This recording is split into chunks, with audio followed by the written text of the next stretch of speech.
Now, going to the next discussion. Following the decision of the Council of State to endorse the granting of clemency, pardon, and prerogative of mercy, reactions have continued to trail President Muhammadu Buhari's decision to pardon ex-governors Joshua Dare and Jolie Nyame, who were serving individual sentences for corruption and embezzlement of state resources. The pardon, which will lead to the release of the ex-governors alongside 157 others, have been condemned by many individual and civil society groups, with some labeling the decision as a contravention of the anti-corruption mantra of the current administration.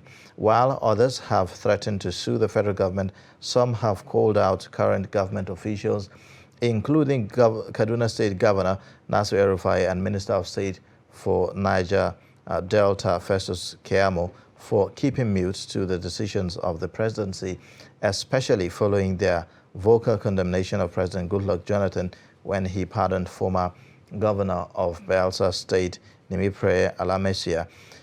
The power to pardon, which is described as the prerogative of mercy, is constitutional power vested in the president to exercise his respect of federal offenses, and also in the governor of a state in respect of state offenses. Now, we are being joined virtually by political affairs analyst or public affairs analyst Kaj Ononoju, who will be talking to us and bringing perspectives to this. Thank you for joining us, Kaj Ononoju, on Daybreak this morning. Thank you for having me. Yes. I'm happy to be here with you. Yeah, thank you. All right, now let's get your first reaction to this story about the grant of pardon to the former governors alongside others. Nothing against it. It's been done before. It can be done by a president. He has done what is his prerogative, and I have nothing to add to it. Really, but I mean, that would say that some would say, well, if you look at the current administration stance against, the fight against corruption, this is less expected. This is the last thing that anyone would expect from an administration that came on the back of, anti-corruption crusade. I think you are the one who's making the mistake. You are expecting more from the Buhari administration. That's where you are wrong. I believe if human beings show you who they are, believe them the first time. That's what I read. And I believe we don't need to pretend as if the Buhari administration is actually serious with its rhetorics on fighting corruption. It is not serious with its rhetorics in regards to corruption. It's just like the last discussion you were having, and you were talking about the elementary schools. I was just going to ask you, would you ask the government if it was sincere? No, there's no sincerity. That's why it does not want access to education for the Hausa children. 99.9% of the all elementary children are Hausas. And the people who are in charge in the north are Fulanis. Ask yourself, will Fulanis want the Hausas to gain access to education? No. If they do, of course that means because the Hausas are up to 85% of the population, they will overthrow them. And this is the simple thing. People do things because of reasons. That particular program was done. Good luck. The Hausas a chance. And then that did not. Mr. Ononoju, can you hear me? Okay. Yes, I Mr. can hear Ononoju, I think we should go back to this particular issue of the pardon granted to the two former governors. A lot of Nigerians are expressing concern. The pardon granted to the governors is nothing new.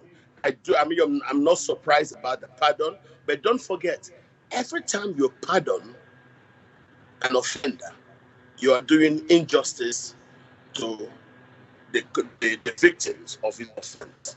So every time you pardon a man who is jailed for corruption, you are doing injustice to those who every day on their life fight to keep away corruption. So you have to ask yourself, on what condition Is this man being free? Okay, he has joined a political party. So just like Oshomole said, once you join a political party, all your sins will be forgiven. So that's why I say I am not surprised at the behavior. This government is fundamentally dishonest and irredeemably incompetent in managing our diversity. Mr. Nonuju, the government said that they were pardoned because of their health and their age. One of them is 66 and the other one is 64. Really? There are a lot of people in prison who are not well. We could just go on and get the list of elderly people who are challenged health wise and then pardon them. And I think there are quite a lot of people who are more deserving of that pardon on the grounds of ill health. A lot of them exist. So if you pardon politically exposed persons, I think it has a reason. And as I said, it with what the social said, the chairman of the APC, that once you join the party, all your sins will be forgiven. So I'm not surprised at that pardon. All right. Well, there are those who were also facing similar trials, and there have been court judgments with respect to their cases, and some of them, in favor of the people. Like if you can mention the shared leader El Zazaki, who has been in custody, despite several court orders, instructing that they should be released. They haven't been released. So if you look at that, and you look at this recent move by the federal government, how would you respond to this handling of such matters? I will say yes. There are quite a lot of pardons that will help to actually cool off the tension we have across the country. If you really meant well to pardon, he could have pardoned people like Nnamdi Kanu, pardon people like Sunday Boko. Those ones who bring ethno frictions down and remove the tensions among the ethnicity, because those are issues I do not think we have to deal with legalistically. It's something we have to do out of the court. Despite all the Sunday Igboho and Nnamdi Kanu deserve every pardon there is in the book as a way to lessen the ethnic tensions as Buhari is making his way out of power. Pardon those people. Let us have reconciliation and let us have some kind of national talking to each other, because the way we are right now, we're far more divided than before in this country. But I'm not surprised, because I foresaw these reactions to the consequences of democracy, but I didn't know it was going to come this far, So I think there are quite a lot of pardons, I believe, that could serve the country very, very good. That is pardons like pardoning Zaki. What was his offense? He simply was seen to be a proxy of Iran, and that's all. And then look at the Sunday Igboho and the Nnamdi Kanu thing. If you pardon such people, it will bring down tension in the country, and we can talk to ourselves instead of trying to stop those who agitate for a different country with guns and all the weight of government. Those are the kind of pardons I expect to see. Okay, what do you think that do you think that this will set some kind of precedence? In terms of implication of this action of the federal government, what do you see in terms of deterring others from engaging in such activity, other politicians, other people in authority, and the rest of them? No, I think in the case of the Buhari administration, there is nothing there. All you need to be to simply escape from corruption is to be a member of his ruling party. That's all. There is no deterrence there. All the fears we had, all the pretensions that we had that Buhari would change, he would fight corruption, he would change the country.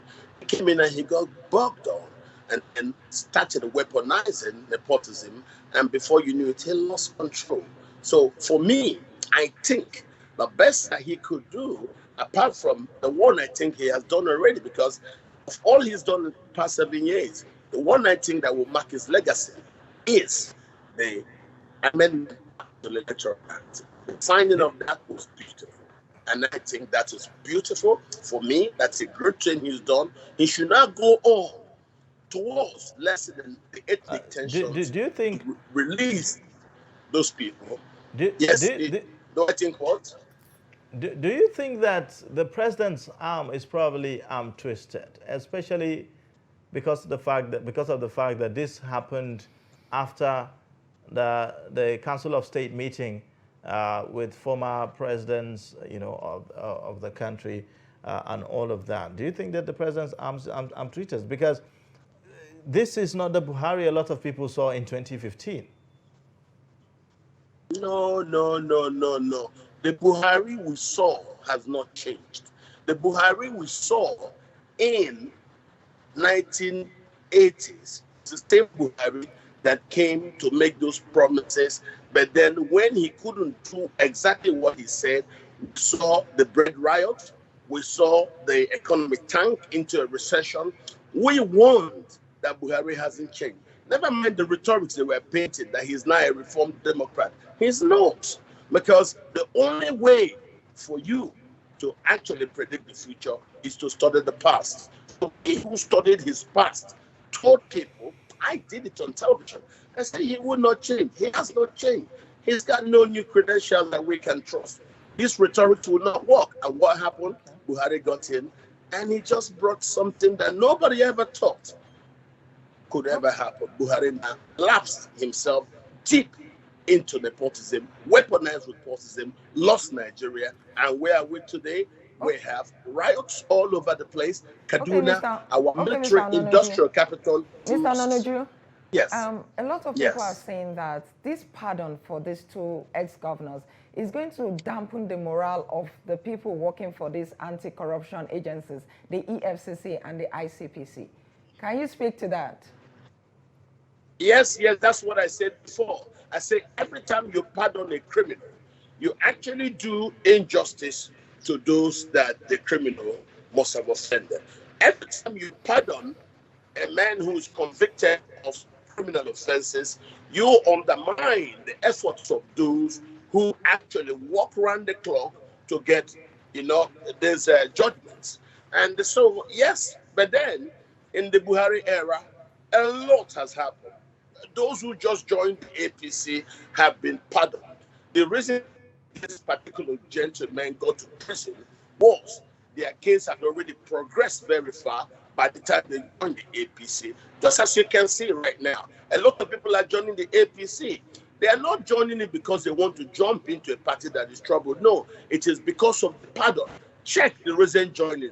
You will see every one of them has an EFCC case. And most of those cases are very, very close to judgment. So every time you see a case getting very close to judgment, the only way for you to tone it down is to jump ship and become a member of the ruling party.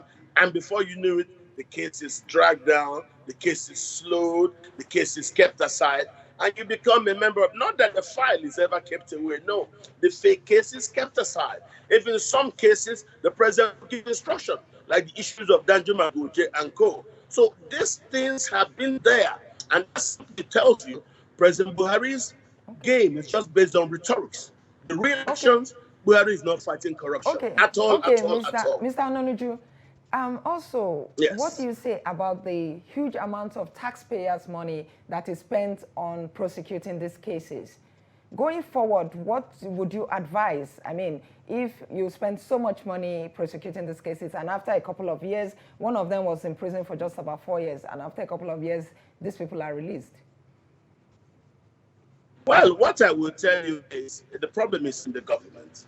Buhari is not sincere. I don't think it is right for us to expect him to do better than what we have seen now. We should simply take him as a failure and then look forward to the new government and be able to think of how to repair, keep moving. If it's anything about President Buhari, I have long given up on him. Now, finally, anybody expecting him to give magic is making big mistake. Okay, so, Finally, Yes. would Yes. do you see this having an implication on the country's judiciary? Of course, everything he does undermine the rule of law has an implication on the judiciary. Look at what he has done currently, Kaduna, to undermine the efficacy of the army, getting the army not to react in line with their, their mode of their rules of engagement. You now have soldiers killed. The president forces the army to stay hands in such a way that nothing happens to those who kill soldiers. You now have trains shot at.